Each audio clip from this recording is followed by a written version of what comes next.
Hello friends, good morning to all of you. कैसे हैं आप सब दोस्तों। एक वेरी शॉर्ट इन्फॉर्मेशन है आप लोगों के लिए कि जिन लोगों को भी अप्रैल तक ईयरली करंट अफेयर्स चाहिए और उन्हें कोई दिक्कत आ रही है पेमेंट करने में या पेमेंट करने के बाद डाउनलोड नहीं हो रहा है, तो वो मुझे इस नंबर पे फेसबुक आईडी है, इस पे या तो डायरेक्ट पेमेंट करने के लिए कांटेक्ट कर सकते हैं और मुझे मैसेज कर सकते हैं। साथ ही साथ मुझे अपनी कोई प्रॉब्लम हो वो भी शेयर कर सकते हैं। दूसरी चीज़, मैं आपको करंट अफेयर्स की एक झलक दिखा देता हूँ। तो दोस्तों, ये है current affairs compilation both English and Hindi. आप देख सकते हैं सितंबर मंथ से ये शुरू है। और जिन लोगों को भी कन्फ्यूजन हो रहा है, दिक्कतें आ रही हैं, समझ में नहीं आ रहा है कि इसके अंदर क्या है, आइए हम देखते हैं। पहला क्वेश्चन आपको देख रहे हैं, ऐसे हिंदी और इंग्लिश दोनों भाषाओं में लिखा गया है, ठीक है। डिफरेंट कलर यूज किए गए हैं और इसकी प्राइस बहुत ही जेन्युइन रखी गई है, ठीक है। तो बहुत ज़्यादा प्राइस नहीं रखा गया है कि आपको परेशान होना है। इसकी प्राइस ओनली 60 रुपीज़ है। 60 रुपये हैं, क्योंकि इसमें अप्रैल मंथ के करंट अफेयर्स अप्रैल तक अवेलेबल हैं। ये अक्टूबर है, इसी तरीके से नवंबर दिसंबर दोनों भाषाओं में है। जो भी इंपॉर्टेंट करंट अफेयर्स हैं जो आपके एग्ज़ाम में आएंगे वो दोस्तों, ये इतना किफ़ायती है कि अगर आप अभी के टाइम में 1 महीने का करंट अफेयर्स ख़रीदने जाएंगे, ये नवंबर और ये दिसंबर है, आप देख सकते हैं, तो उसकी प्राइस कम से कम आपको 60-50 रुपये या 60 रुपये पड़ती ही है। कोई अच्छी सी मैगजीन खरीदने जाएंगे। लेकिन ये 8 से लगभग सितंबर मंथ से अभी तक जितने भी मंथ हुए सबके मैंने कंपाइल किए हैं, क्योंकि यही आपके एग्ज़ाम में आएगा। दूसरी चीज़ है, कोरोना की वजह से इसका प्राइस मात्र 60 रुपया रखा गया है। तो जो लोग भी इच्छुक हैं वो लिख सकते हैं, लेके और अपना जो है कीमती टाइम बचा सकते हैं और उसे याद कर सकते हैं आराम से बैठ के। मोबाइल फ्रेंडली है, मोबाइल में देखकर, ठीक है। और एक और खासियत है, ये मल्टीपल कलर में है, अलग अलग इंटरेस्टिंग वे में बनाया गया है।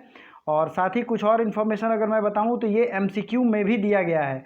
कुछ एमसीक्यू में है ताकि आप उबेंगे नहीं। अगर आप वन लाइनर करंट अफेयर्स पढ़ के आगे निकल जाते हैं तो फिर आप इसको ऐसे भी देख सकते हैं, ठीक है। तो जो लोग भी इंटरेस्टिंग है वो इस फेसबुक आईडी से संपर्क कर सकते हैं। चलिए शुरू करते हैं। आज का पहला क्वेश्चन, बुजुर्गों के लिए संकल्प योजना किसने लॉन्च की है? तो संकल्प scheme for old age person, ये है मध्य प्रदेश सरकार की, ठीक है। मध्य प्रदेश सरकार ने जीवन अमृत योजना भी शुरू किया था, ठीक है। आपको पता है, ये इन्फॉर्मेशन मैंने कई चीज़ें में दी थी। आइए मध्य प्रदेश से रिलेटेड जितने भी national parks, wild life sanctuary हैं, इनको देख लेते हैं और रिवीजन कर लेते हैं। कई दिन हो गए नेशनल पार्क्स को पढ़े हुए। दोस्तों एक चीज़ मैं कहूँगा, डेली के डेली करंट अफेयर्स देखा कीजिए, क्योंकि डेली के करंट अफेयर्स में जीएस के फैक्ट्स अलग अलग रहते हैं। आपको पता है मध्य प्रदेश को सोया प्रदेश कहते हैं और टाइगर स्टेट कहते हैं, क्योंकि यहाँ सबसे ज़्यादा टाइगर स्टेट है। तो 2 जीके का क्वेश्चन यहीं आपका कंप्लीट होता है। नेक्स्ट जो है वो ये है कि यहाँ पे जो नेशनल पार्क्स हैं वो कौन कौन से हैं। तो सबसे इम्पोर्टेंट है Kanha national park, Bandhavgarh national park. Please दोनों को लिख लीजिए, कान्हा नेशनल पार्क और बांधवगढ़ नेशनल पार्क, ठीक है। उसके बाद फॉसिल नेशनल पार्क, पन्ना नेशनल पार्क, ठीक है, पन्ना।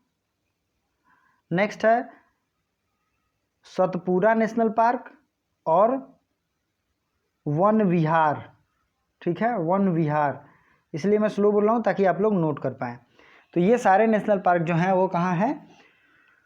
तो मध्य प्रदेश में है। मध्य प्रदेश के सीएम बन गए हैं शिवराज सिंह चौहान चौथी बार। और यहाँ के गवर्नर जो भी हैं, अभी आप वीडियो को पॉज कीजिए और गवर्नर का नाम कमेंट कीजिए, क्योंकि मैं रिसेंटली ही मैंने सीएम और गवर्नर की एक लिस्ट पे वीडियो बनाई थी। जो भी राज्य हैं इंडिया के, उनके सबके सीएम और गवर्नर सबका एक बेहतरीन लिस्ट दे दिया हूँ और उसका लिंक भी मैंने डिस्क्रिप्शन में दे दिया। उसका लिंक भी मैं आपको इस आई बटन में दे दिया हूँ।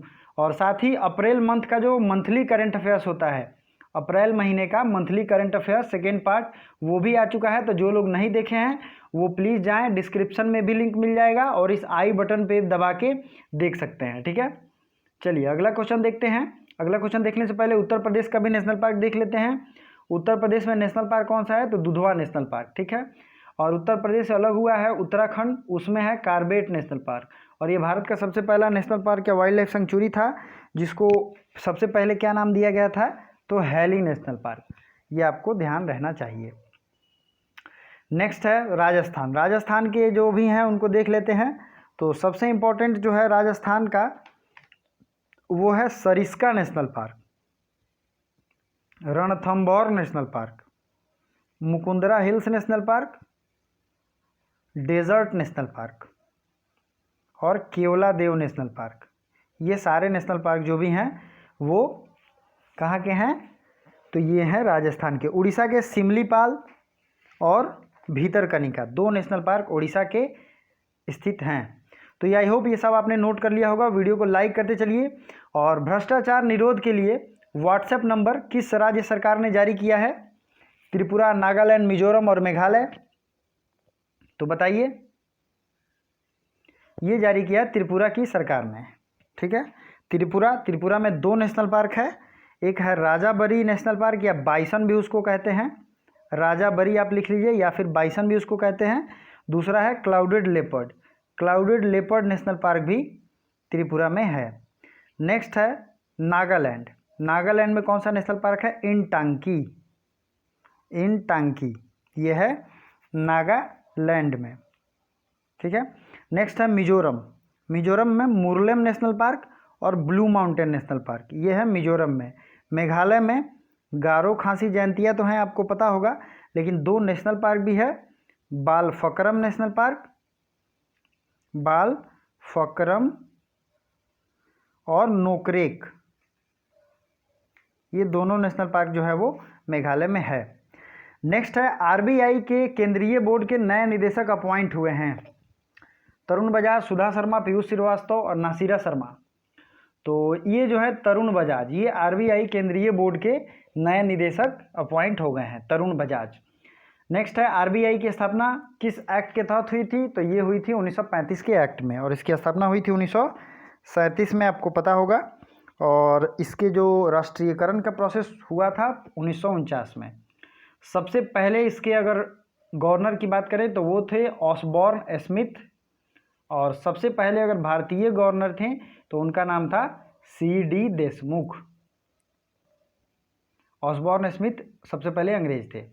नेक्स्ट है आरबीआई के 25वें गवर्नर हैं शक्तिकांता दास। ठीक है।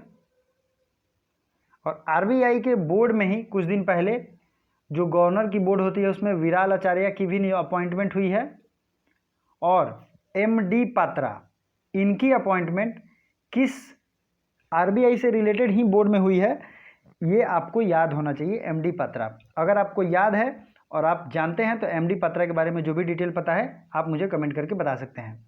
It's checking for you. Red cross day कब मनाया गया? रेड क्रॉस डे कब मनाया जाता है? 8 मई, 10 मई, 12 मई और 15 मई। मैंने कई बार बताया है, रेड क्रॉस डे और थैलीसीमिया डे दोनों डे जो है वो 8 मई को है। ठीक है, 8 मई को ये दोनों डे मनाया जाता है। और इस दिन हेनरी ड्यूनेंट जो थे रेड क्रॉस के संस्थापक, उनका ये जन्मदिन है, इसलिए ये डे मनाया जाता है। रेड क्रॉस की स्थापना 1863 में हुई थी और हेनरी ड्यूनेंट ने ही की थी। और ये वर्ल्ड का एक ऐसा संगठन है जिसको 3 बार नोबेल प्राइज़ मिला है, मतलब एक तरीके से सेवरल टाइम्स नोबेल प्राइज़ इसी को मिला है। बाकी जितने भी डे हैं सबको हम लोग अभी रिवाइज करने वाले हैं, तो आराम से वीडियो को लाइक कर दीजिए, और लाइक करने के साथ अपने दोस्तों को भी शेयर किया कीजिए, क्योंकि जिनको जो भी तैयारी कर रहे हैं उनके ये काम आए। ठीक है, तो आइए शुरू करते हैं। पहला जो मई में था 1 मई को, वो कौन सा डे था बताइए? वो था मजदूर दिवस। फिर 2 मई को था ट्यूना डे, 3 मई को था वर्ल्ड प्रेस फ्रीडम डे, 4 मई को क्या था? कुछ नहीं। और अभी जो है आप 8 मई को रेड क्रॉस और थैलेसीमिया डे आपने देख लिया। फिर नेक्स्ट है लाफ्टर डे, ये है फर्स्ट संडे ऑफ मई। तो लाफ्टर डे आप जोड़ सकते हैं, संडे कौन सा तिथि था उसी दिन ये था। नेक्स्ट एक डे है 5 मई, जिसमें बहुत सारे डे मैंने बताए थे। अस्थमा डे था और 2 और डे था इस 5 मई को, हैंड वॉश डे और जो कि WHO के द्वारा मनाया जाता है, हैंड वॉश डे और अस्थमा डे। तो ये जो था ये 5 मई का बहुत ही ज़्यादा ज़रूरी है। 12 मई को माइग्रेटरी बर्ड डे मनाया जाता है। 15 मई को फैमिली डे मनाया जाता है। क्या मनाया जाता है? परिवार दिवस। नेक्स्ट है 17 मई, इस दिन telecommunication and information society day 17 मई को मनाया जाता है। ठीक है, anti terrorism day, world day for cultural diversity for dialogue and development, ये दोनों है 21 मई को। अगला है international day for biological diversity, ये है 22 मई को। ठीक है, नेक्स्ट अगर आप बात करेंगे तो नो टोबैको डे, ये हो जाता है 31 मई को। तो इतने डे आपको याद होने चाहिए। ठीक है, फिर से मैं नीचे से एक बार रिवीजन कर देता हूँ। 31 मई को है नो टोबैको डे। ठीक है, international day of UN peace keepers, UN के जो शांति मिशन के होते हैं उनके लिए एक डे नियोजित किया गया है 29 मई। ठीक है, international day of biological diversity है 22 मई, और 22 अप्रैल को है अर्थ दिवस। 22 अप्रैल को है अर्थ डे, और 22 मई को है international day for biological diversity. ठीक है, एंटी टेररिज्म डे है 21 मई को। तो आई होप ये सब आपको याद हो गया होगा। वैशाख दिवस इस बार कब मनाया गया? वैशाख क्या है? इस दिन महात्मा बुद्ध की जन्म हुई थी, इसलिए वैशाख पूर्णिमा इसे कहते हैं। ये मनाया गया 7 मई को। बाकी दिवस मैंने डिस्कस कर लिया है। महात्मा बुद्ध के बारे में आपको क्या पता है? महात्मा बुद्ध की जो एक तरीके से जन्म हुई थी वो लुम्बिनी के वन में हुई थी, और लुम्बिनी में शिलालेख किसने बनवाया था, ये क्वेश्चन पूछा जाता है। तो ये अशोक ने बनवाया था। साथ ही साथ वहाँ के टैक्स को 1/4 से कम करके 1/6 कर दिया था। ठीक है, अशोक मौर्य वंश का प्रतापी शासक था। 2 ही शासक को हिस्ट्री में महान कहा जाता है, एक अशोक और दूसरा अकबर। तो ये आपको फैक्ट याद होना चाहिए। ठीक है, अशोक से रिलेटेड एक इम्पॉर्टेंट फैक्ट्स, देखिए चीज़ों को एक दूसरे से कनेक्ट कीजिए, इसको इससे, इसको इससे, इसको इससे, तो सब एक चेन बन जाएगा और सब आपको याद हो जाएगा।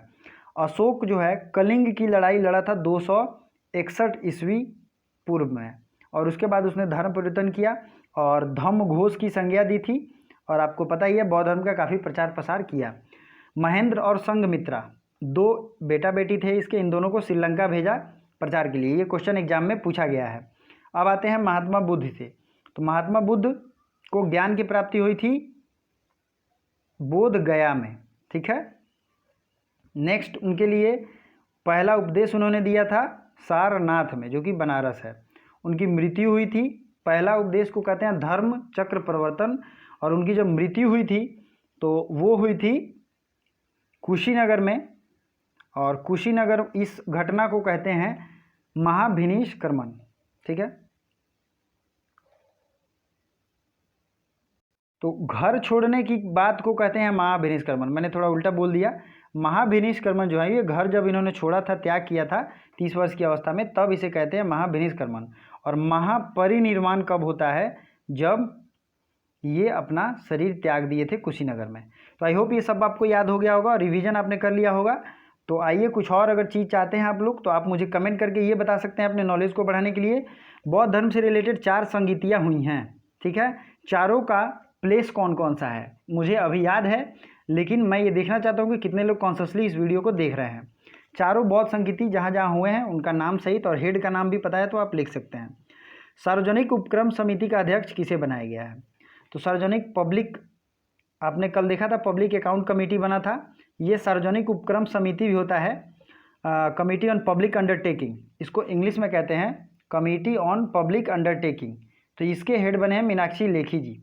नेक्स्ट आपको याद रखना है Adhir Ranjan Chowdhury public account committee के अध्यक्ष बने, जिसमें 22 मेंबर होते हैं, और सार्वजनिक उपक्रम समिति पे भी 22 मेंबर होते हैं। नेक्स्ट आते हैं विरसा हरित ग्राम योजना किसने लॉन्च किया है? तो जम्मू कश्मीर, लद्दाख, हिमाचल प्रदेश और झारखंड। तो ये बिरसा मुंडा से रिलेटेड है, आपको पता ही है, मुंडा विद्रोह के ये संपादक थे, और इन्हीं के नाम पे इस विद्रोह का नाम रखा गया मुंडा विद्रोह। तो और इनकी मृत्यु 1901 में हो जाती है, ये सब आपको पता भी होगा। ये झारखंड सरकार ने शुरू किया है। नेक्स्ट है आयुष कवच कोविड ऐप किसने लॉन्च किया है? तो ये उत्तर प्रदेश की सरकार ने लॉन्च किया है। तो अभी वीडियो को पॉज कीजिए और उत्तर प्रदेश से रिलेटेड जो भी फैक्ट आपको पता है उसे कमेंट करिए। नेक्स्ट क्वेश्चन देखते हैं, इराक के नए प्रधानमंत्री कौन बन गए हैं? तो ये बन गए हैं मुस्तफ़ा अल कदीमी। मिखाइल मिशुस्तिन ये रशिया के प्राइम मिनिस्टर बन गए हैं, रशिया के। ठीक है, सन्ना मारिन ये फिनलैंड की पीएम बनी है और दुनिया के सबसे युवा पीएम बनी है। एंटोनियो कोस्टा ये कौन है? बताइए एंटोनियो कोस्टा के बारे में। तो ये हैं पुर्तगाल के पीएम। नेक्स्ट देखते हैं, ये हमारी फेसबुक आईडी है और आगे बढ़ने से पहले वीडियो को लाइक जरूर कर दें, दोस्तों को भी शेयर करें। टेलीग्राम पीडीएफ के लिए जरूर ज्वाइन करें दोस्तों। पीडीएफ अगर चाहिए आपको वीडियो की, अगर आप लोग नोट कर लेते हैं तो बहुत अच्छी बात है, अदरवाइज अगर आपको इसकी पीडीएफ चाहिए तो टेलीग्राम ज्वाइन कर सकते हैं, ठीक है। तो चलिए आगे बढ़ते हैं और अगला क्वेश्चन देखते हैं। World athletics day is observed on, विश्व एथलेटिक्स डे कब मनाया जाता है? तो बताइए राइट आंसर। 6 मई, 8 मई, 10 मई और 15 मई, ये मनाया गया 6 मई को। नेक्स्ट है CHD Covid mobile application launched by which state या विच प्लेस? तो ये है CHD मतलब चंडीगढ़। चलिए नेक्स्ट देखते हैं, और ये कुछ वर्ल्ड हेरिटेज साइट है। आइए कुछ इंपॉर्टेंट वर्ल्ड हेरिटेज साइट को रिवीजन करने चलते हैं। क्वेश्चन पूछा जाता है चोल टेम्पल, ये कहाँ है? चोल ग्रुप ऑफ टेम्पल, तो ये है तमिलनाडु में। महाबलीपुरम का मंदिर, ये भी तमिलनाडु में, ठीक है। नीलगिरी माउंटेन रेलवे, ये कहाँ है? तो ये दरअसल तमिलनाडु, कर्नाटक और केरला के ट्राइपार्टाइट पॉइंट पे है। हम्पी और पदत्तकल, ये कहाँ है? तो ये कहाँ है बताइए? हम्पी और पदत्तकल ये है कर्नाटका में। चर्चेज ऑफ गोवा, ये है गोवा में। कोणार्क टेम्पल कहाँ है? तो ये है उड़ीसा में। नेक्स्ट है एलोरा, अजंता एलोरा की गुफाएं हैं महाराष्ट्र में, ठीक है। एलिफेंटा केव्स कहाँ हैं? तो ये भी हैं महाराष्ट्र में। सुंदरबन नेशनल पार्क कहाँ है? तो ये है वेस्ट बंगाल में, ठीक है दोस्तों। और बाकी अगर आपने नहीं देखा हो तो पिछले दिन के करंट अफेयर्स देखेंगे, उसमें मैंने सब कुछ बताया भी है। ताजमहल है आगरा, ये सब तो आपको पता होगा। आगरा का ताजमहल किसने बनवाया था? शाहजहां ने। और बाकी चीज़ें मैंने अच्छे से डिस्कस किया पिछले दिन के करंट अफेयर्स में। तो अगर आप लोग डेली करंट अफेयर्स देखते होंगे तो आपको पता भी होगा। निगाह प्रोग्राम लॉन्च्ड बाई, तो ये जो है हिमाचल प्रदेश के द्वारा लॉन्च किया गया है। बंडारू दत्तात्रेय यहाँ के गवर्नर हैं और जयराम ठाकुर यहाँ के CM हैं। नेक्स्ट देखते हैं Vijyant and Kargil, the life of a Kargil hero, इसके राइटर कौन है? तो ये दोनों, नेहा द्विवेदी और कर्नल BN थापर, ये इसके लेखक हैं। और नेहा द्विवेदी के ये पिता हैं और कर्नल BN थापर के ये बेटे हैं, मतलब कि ये बाबा और पोती दोनों ने मिलकर लिखा है, ठीक है। नेक्स्ट है PSC के अध्यक्ष कौन बनाए गए हैं? लोक लेखा समिति के, तो अधीर रंजन चौधरी एक जो है वो राइट आंसर होगा, और इसके पहले वाले क्वेश्चन का 3 राइट आंसर होगा, ठीक है दोस्तों। नेक्स्ट देखते हैं, लास्ट क्वेश्चन है ये आपके लिए, इसका आंसर जो भी है उसे कमेंट बॉक्स में ज़रूर कमेंट कीजिएगा। और जितने इन्फॉर्मेशन आपको पता है वो, जितने डिटेल मैं बताता हूँ, मैंने पिछले दिन के करंट अफेयर्स में इसे बहुत अच्छे से बताया था इस क्वेश्चन का आंसर। तो अगर आपने नहीं देखा है तो उसे देखिए, और जो भी इसका राइट आंसर है उसे कमेंट जरूर कीजिए। सुरक्षित दादा दादी और नाना नानी अभियान किससे ने शुरू की है? दोस्तों ये क्वेश्चन इसलिए इम्पोर्टेंट हो जाता है क्योंकि एक तो ये भारत सरकार के द्वारा शुरू किया गया है, और ये एक बहुत इंपॉर्टेंट ऑर्गेनाइजेशन ने शुरू किया है। तो जो भी है उसका फुल डिटेल कमेंट करके आप बता सकते हैं, और पिछले करंट अफेयर्स में मैंने इसका आंसर बताया है।